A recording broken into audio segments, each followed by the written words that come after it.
Hey everyone, and welcome. Have you ever stopped to think about how a country as massive, as populated, and honestly as incredibly diverse as India actually manages to stay united? Like, how does it function smoothly, day in and day out, without just falling into utter chaos?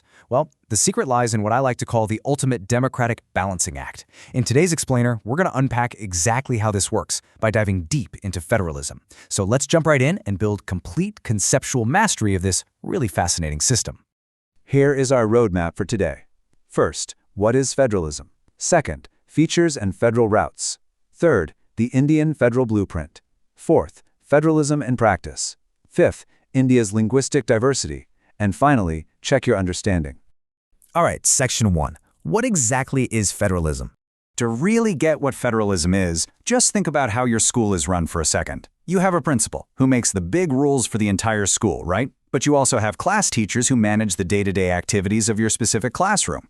Federalism works a lot like that. It's a system of government where power is divided between a central authority, like our central government, and various constituent units, which we usually just call states or provinces. So typically, a federation has two main levels. You've got one government for the entire country, handling common national interests, and then others at the state level looking after local, everyday administration. And here is the absolutely crucial part. Both of these levels enjoy their power independent of each other. To truly grasp this, it helps to look at its total opposite. In a unitary system, like what they have in Sri Lanka, the national government basically holds all the cards.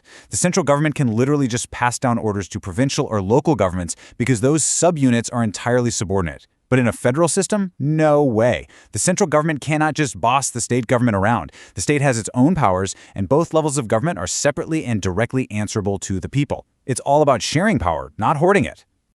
Moving on to section 2, features and federal routes. Now that we've got the basic definition down, let's unpack the specific rules of the game. I know, looking at 7 features sounds like a lot to memorize, but honestly, they're just logical steps to build mutual trust. Let's walk through them. First, you need 2 or more tiers of government. Simple enough. Second, even though they govern the exact same citizens, each tier has its own specific jurisdiction, meaning its own legal authority over things like making laws, taxation, and administration. Third, this isn't just a casual handshake agreement. These jurisdictions are constitutionally guaranteed. Fourth, one level of government can't just wake up and unilaterally change the fundamental rules of the Constitution. They have to agree. Fifth, if there's a fight, the highest courts step in to act as umpires. Sixth, sources of revenue for each level are clearly specified, so everyone is financially independent. And finally, the 7th feature, which is kind of the whole point, an ideal federal system has dual objectives. It has to safeguard the unity of the country while simultaneously accommodating regional diversity. It's a mutual agreement to live together. So how do these federations actually come to life? Historically, they take one of 2 main routes. The first is the coming together federation. This is where independent states decide, totally on their own, to join up and form a bigger unit. By pooling their sovereignty, they boost their security. Think of the USA or Australia. In this setup, the constituent states usually all have equal power. Then you have the second route, the holding together federation. This happens when a really large country decides it simply has to divide its power between a national government and constituent states just to manage its sheer diversity. India, Spain, and Belgium took this route. And because of how they're formed, the central government here tends to be a bit more powerful than the states. All right, section 3, the Indian federal blueprint. Let's bring this right home to India. The framers of the Indian Constitution were brilliant, and they came up with this really elegant threefold distribution of legislative powers to share authority. First up is the Union List. This covers subjects of huge national importance, stuff like defense, foreign affairs, and currency. Because we need one uniform policy across the whole country for these, the Union government alone makes these laws. Next, we have the State List. This handles day-to-day local issues like police, agriculture, and trade within the state borders. For these, the state governments alone make the laws. And then we have the Concurrent List. This is for subjects of common interest, like education and forests, where both the union and state governments can make laws. But here is the ultimate tiebreaker. If a state law and a union law conflict on the Concurrent List, the law made by the union government prevails. Now, let's do a quick thought experiment. What about things that literally didn't exist when the Constitution was being written back in the late 1940s? Think about computer software, cybersecurity, stuff like that. Well, the drafters were incredibly forward-thinking. They created a special category called residuary subjects for anything that popped up after the Constitution was made, and they decided that the Union government has the power to legislate on these new residuary subjects. Section 4, Federalism in Practice. Now, having all these rules neatly written in a constitution is absolutely crucial, but it's not enough on its own. The real magic of federalism happens out there in the messy, beautiful reality of democratic politics. Let's look at how this played out in India. Right after independence, the boundaries of several old states were redrawn to create new ones based on the languages people spoke. At the time, a lot of national leaders were terrified. They thought this would literally break the country apart. But the reality? Organizing states on linguistic lines actually made the country more united.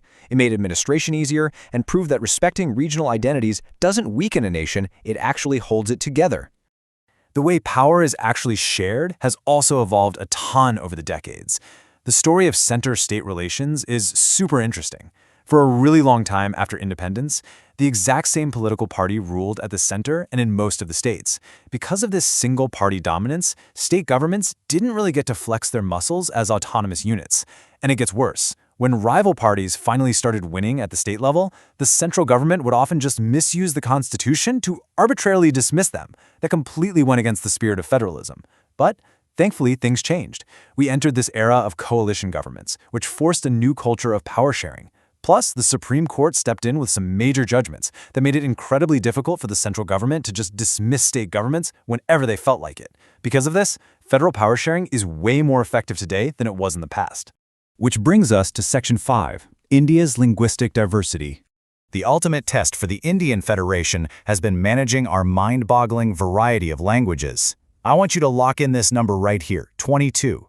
Did you know the census records over 1,300 distinct mother tongues in India? Out of those, exactly 22 major languages are included in the 8th schedule of the Constitution. We call them scheduled languages. Our Constitution makers were incredibly wise because they pointedly did not give the status of a single national language to any one language. So, why was that such a smart move? Well, look at the math. This policy of accommodation was pure genius. Hindi is identified as the official language, sure, but it's the mother tongue of only about 40% of Indians. That leaves a massive 60% majority who speak other languages.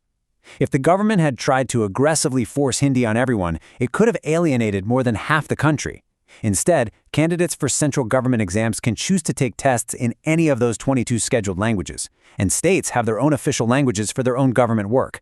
That flexibility literally saved the Federation. All right, final stop, Section 6. Check your understanding. You guys are doing amazing so far. We've covered the core concepts, the Indian blueprint, and the practical realities. Now, let's put all that to the test. Take a look at this relatable little classroom debate from the textbook.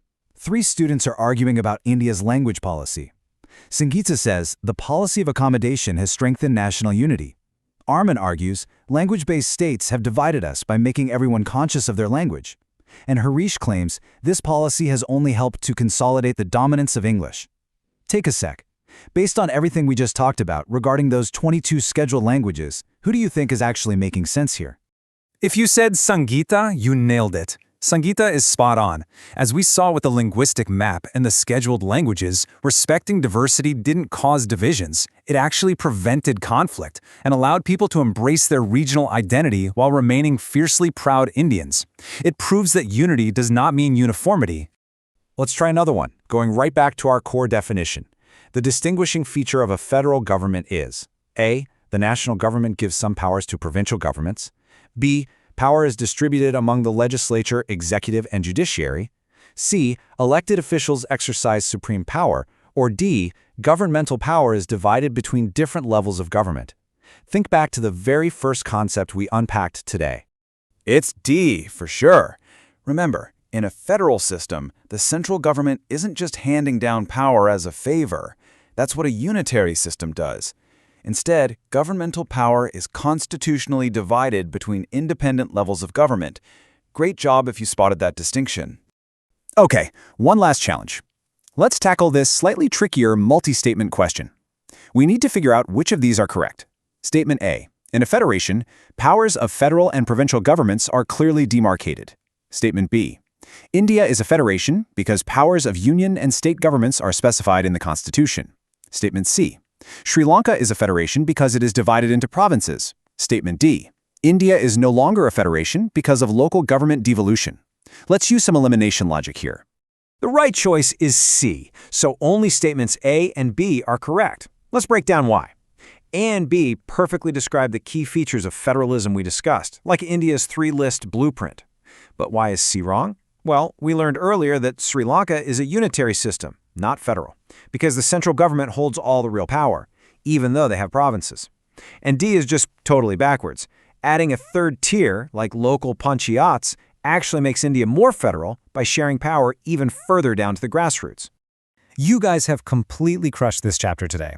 We've gone through the lists, the historical routes, and those crucial constitutional guarantees. But I want to leave you with one final thought to ponder.